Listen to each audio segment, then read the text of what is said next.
EVs are the buzzword in India, and every manufacturer either already has one on the Indian road or is planning to launch one soon. Well, way before the current day manufacturers even imagined an EV, India had its very own homegrown EV, the Reva. 25 years ago, the Reva was born. It was way ahead of its time. It was the first EV we tested, and it was the first EV on the cover of an Autocar India magazine way back in May 2000. However, the Reva wasn't a success. It was compromised, and it also had serious limitations in terms of size. Still, it did sow the seeds of electric mobility in our country, and today we can't imagine our lives without them. What was it like way back then building an EV? Who were the pioneers who bought them? What was it like to drive a Reva? And what's changed since then? Well, we went to Bengaluru to go back in time. The name itself holds significant meaning. Reva in Sanskrit means new beginnings. But what it actually stood for was Revolutionary Electric Vehicle Alternative. And revolutionary it certainly was. It was way ahead of its time. But as we stand here celebrating 25 years of the Reva, we're not just looking at the history of the first homegrown EV in India, but at the movement, the one that paved the way for the electric revolution that we are seeing today. The Reva was the brainchild of Chetan Mahindra, whose father ran a successful precision tools business but always dreamt of building a compact city car. Chetan, however, was no stranger to EVs. He had led the University of Michigan's solar car team, finishing third at the World Solar Challenge. He later headed the powertrain division at Stanford's electric car project and worked at Amerigon, a company specializing in EV technology, before returning to India. Combining his global experience with his father's dream, the Reva was born. With its tiny proportions, 2 doors, no real boot, and a compact 2,638mm length, the Reva looked like something straight out of an animated film. Its body was made not of sheet metal but ABS, acrylonitrile butadiene styrene, a high-impact plastic that was rare in India at that time. Lightweight, dent-resistant, and with easily replaceable panels. By 2007, later models added regenerative braking that doubled up as ABS. Technically, the Reva was ahead of its time, but in terms of build quality, it remained quite basic. Its proportions were tiny too, the interior very Spartan, and it was rough around the edges. The rear bench was barely practical. It was good enough for only a handbag at best. Under the skin, the Reva was powered by 8 tubular but very heavy 6-volt lead-acid batteries, feeding on an electric motor that produced just 70 kg of torque and 17.7 HP. The car weighed only 650 kg, but 30% of that was just the battery weight, reflecting on the limitations of battery tech at that time. And the range was modest too, at just 80 kilometers. Compare that to today's Mahindra BE6 with its 79 kWh battery, which weighs 561 kg alone, almost the entire weight of the Reva. The BE6 has 286 HP, 380 Nm of torque, and a 682 kilometers official range. It comes with a modern cabin filled with screens and electronics, and with space enough to carry your family and luggage. When put one against each other, the cute little Reva actually looks like it might fit inside the BE6. But it's time to take it for a spin and check it out.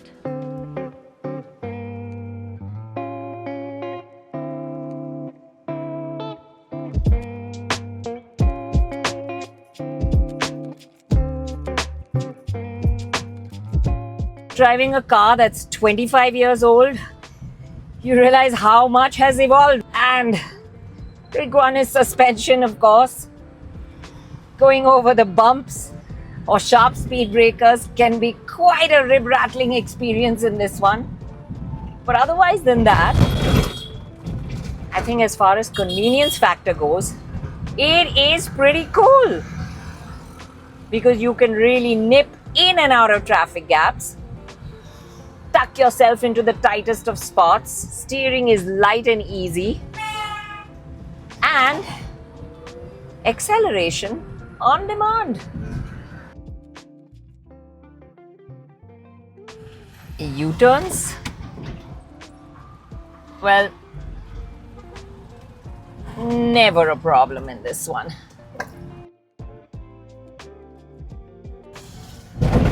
And I'm going to be a little cheesy and say, It was quite revolutionary for its time.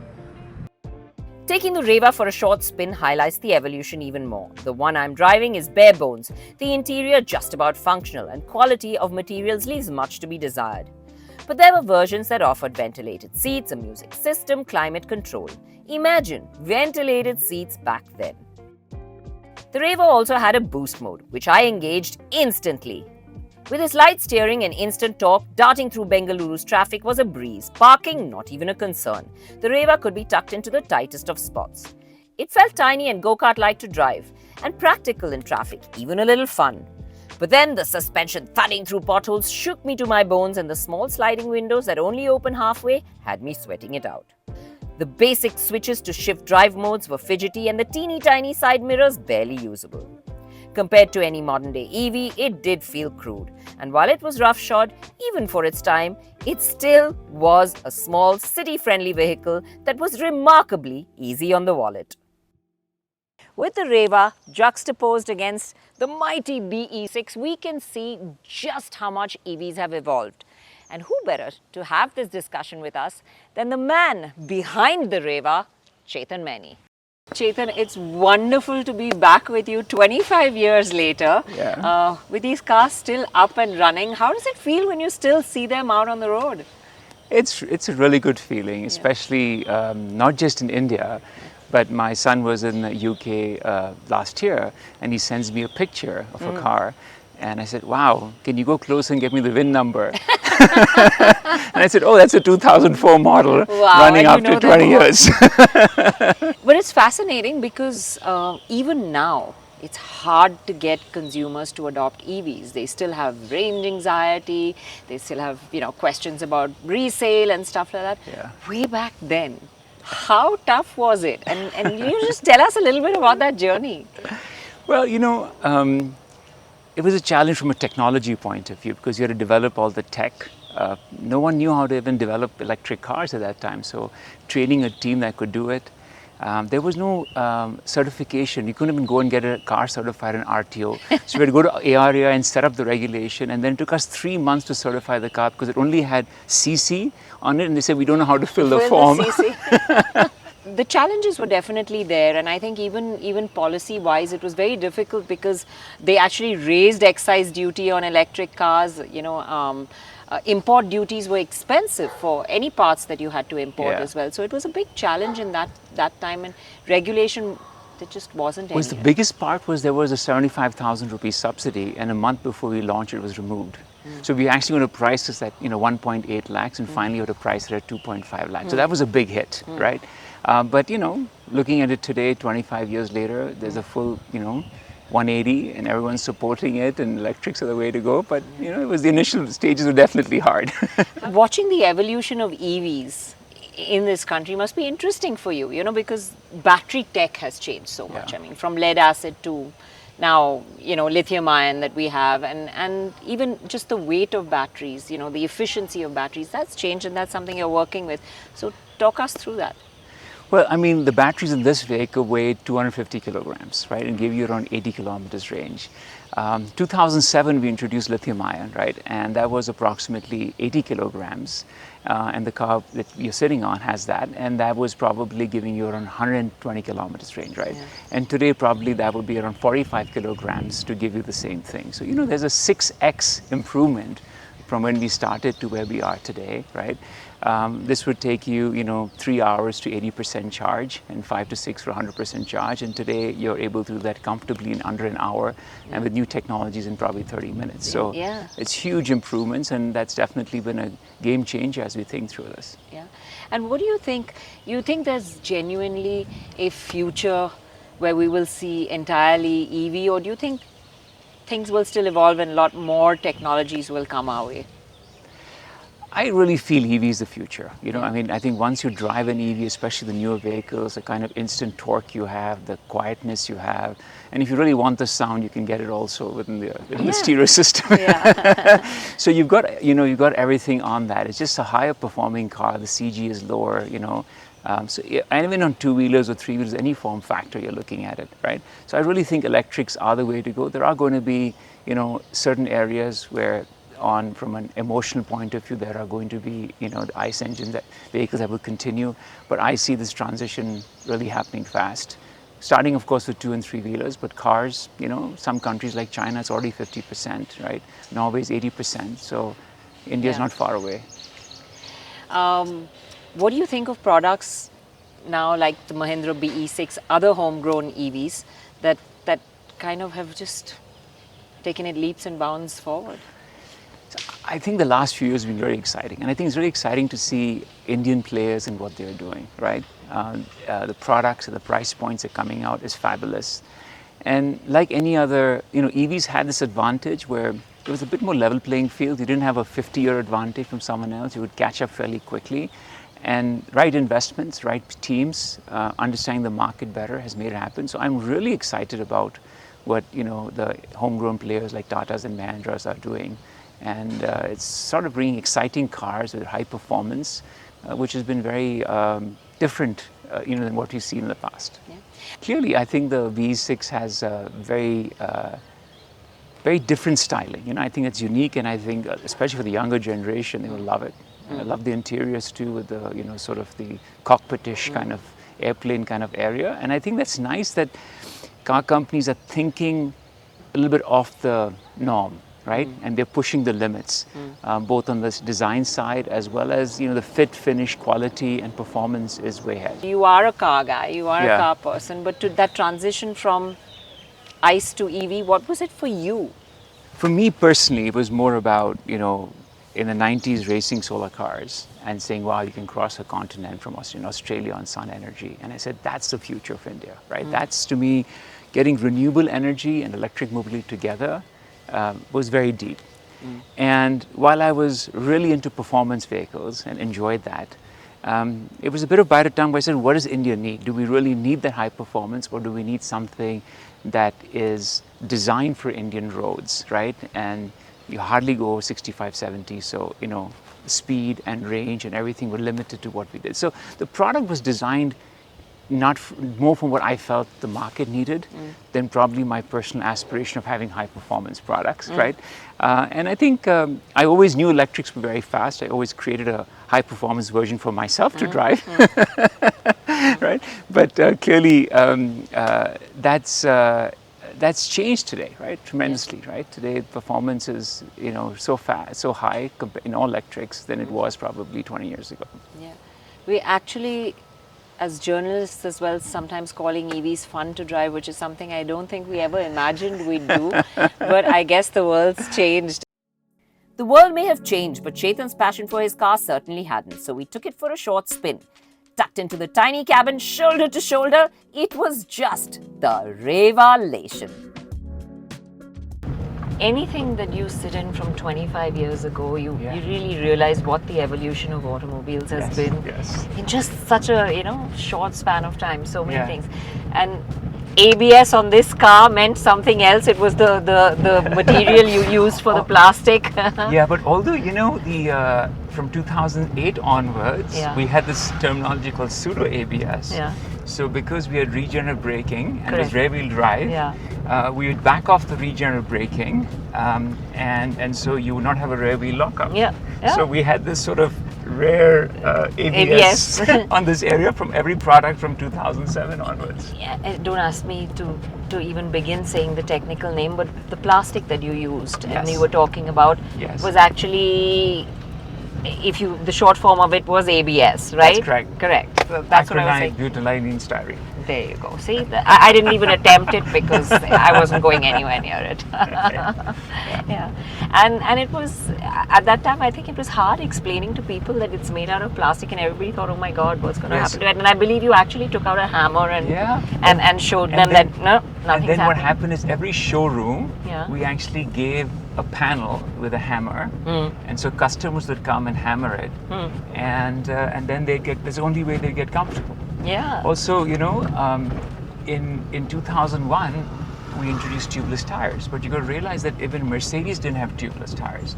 So I had to work with Michelin we imported these tires from France because they were very low rolling resistance. and they had to set up education centers in India at all the Michelin areas of how to fix tubeless tires. So it was not just about electric mobility, it was about a lot of other things that were not today, which you take for granted. Exactly. The ecosystem didn't exist at all in at that time. And we set up chargers in all the malls, in the airports, in every place. So at that time, I'd set up over 8,000 charging points. Wow. And there was no charging point operator.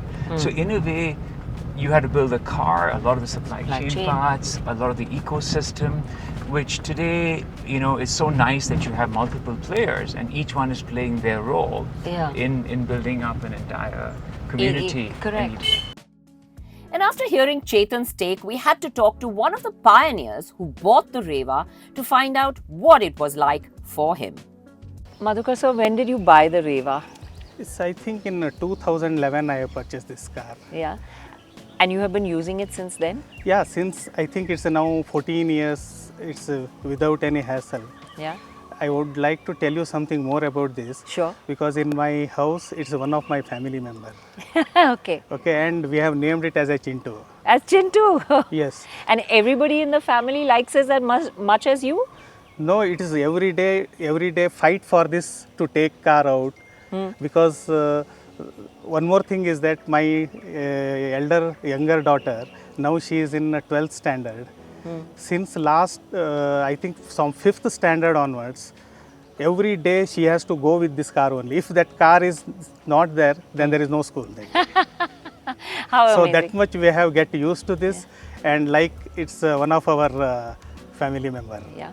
But when you bought it in 2011, there was not much infrastructure for charging. It was not so easy as it is today to have an electric car. So what convinced you to buy this? No, see, the first it is convinced me that time it is a kind of a little affordable price, and for my daily commute for coming office, going home, I don't need much of any high range or anything like that. So in that mind, I thought that okay, I go through this finance and I will buy this car. So now it is like that because that every bit of money I have get it back. Are the other cars at your house also EV or? No, I have another for my longer distance. I have one more diesel vehicle, but it is very rarely used. Whenever I used to go to long distance like 300, 400 kilometers, that time only it will be used. Maybe in a 2 months once or 3 months once. Otherwise, this is every day. Every day. Every day. Every day. And you think now that EVs also have a lot of range? Yes. Yeah. If you buy a new car, would you still buy an EV even because for long distance you can do 300, 400 kilometers even in an EV now?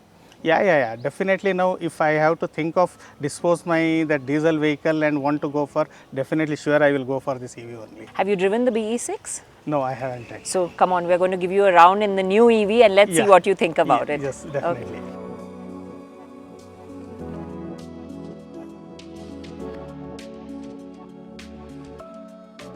It suddenly feels so much bigger, no? Suddenly, I can't imagine this. So that's how I think EV revolution from this much to this size. Yeah. But what is for you when you drive it? What do you feel are the biggest changes for you?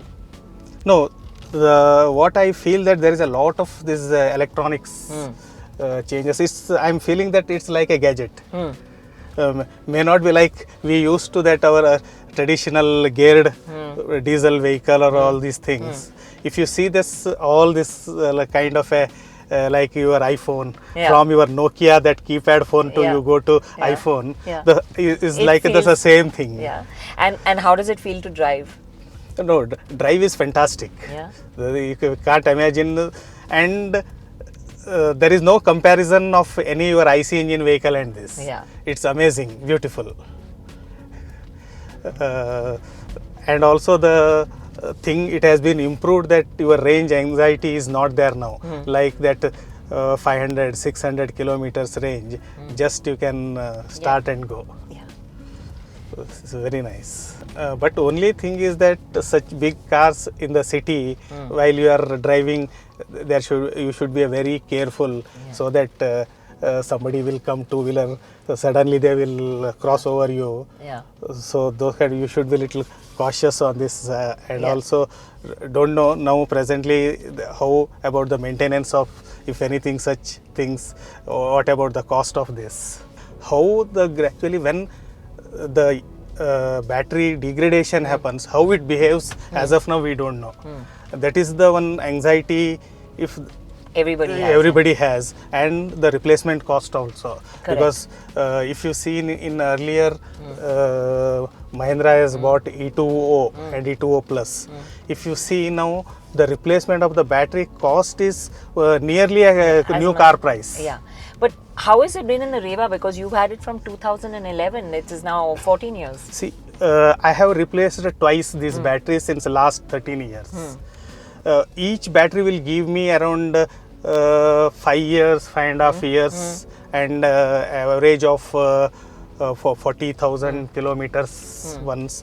That's, even though for me I feel that it is affordable. Yeah, but it is lead acid battery, so it's easier to replace. Yeah, and it's easily available, and still the Exide is supplying those batteries. We don't have any issue in the battery replacement. Even some local now we don't get the proper service in the service center, but the local mechanic who knows, because it's a common technology, they will come and they will do everything at my home only. The glee on Mr. Madhukar's face was apparent, and though he'd had a spin in the BE6, he was actually still happy to go back to his little Reva in the thick Bengaluru traffic. He may have been one of the pioneers, but today more and more people are adopting EVs, and every manufacturer is either providing one or already on the verge of doing so. An interesting journey, but did you know that India's first homegrown EV was born 25 years ago? Would you have bought one way back then? Drop us a comment and let us know. And of course, remember to keep watching Autocar India for more such amazing stories.